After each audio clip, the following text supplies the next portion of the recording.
Magandang umaga guys. Silipin natin ang ating mga inahin. Ayan o. Tulog silang lahat guys kasi alas 10 na ng umaga. Medyo mausok guys kasi nagluluto ako ng pagkain nila. Ayan o. Yung ano yan, tatlong buwan na yung sa 3 ng November, tatlong buwan, 90 days na po. Malapit na. Ayan guys o, tulog na tulog talaga si Mamita.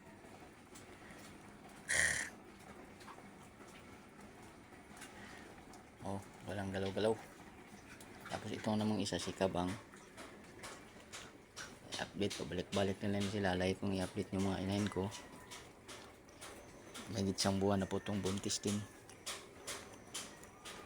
Ayong pitsa 15 ng November, 2 buwan. Ayan guys. Yung si Maye naman, ayan. Isang buwan at 2 araw na po yan siyang simula nung nanganak. Hindi ko pa na awat yung mga anak niya dahil nga walang malagyan. Hindi pa na may mga laman kasi yung dalawa dun eh. Kaya antabayan na natin yan guys. Baka ngayong katapusan paano na yan, maawat na kasi kukunin na yung mga anak niya. O matulog sila guys. Pag ganitong oras sila pamaya-maya pag nagising to, paliguan namin to kasi mainit na rin eh yung panahon na to eh. Pangatlong araw na may mausok sa loob guys kasi alam, luluto ako eh.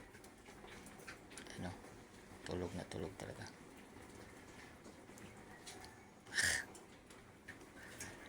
Antabayan na natin to guys, yung mga alaga ko na yan guys. Pag mga anak yan sila, update ko kayo.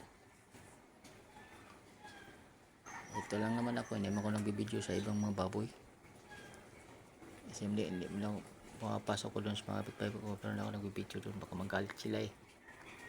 Kaya akin lang, na-update ko lang kayo para mayroon akong i-upload sa aking YouTube channel.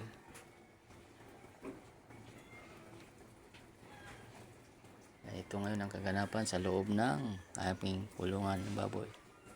Ito yung asawa ko, tulog ano, paalang tulog na tulog, nasa duyan kasi 3:30 pa lang ng madaling araw, magising na dahil yung anak namin bunso pumapasok doon sa Tiknuhab sa may Pilkuha.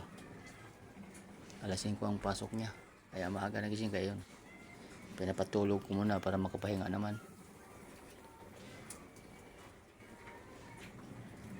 Kaya guys, sa aking mga followers yan, maraming salamat sa walang sawang sumusuporta sa aking YouTube channel, Carlos Charay Pigiri Vlog.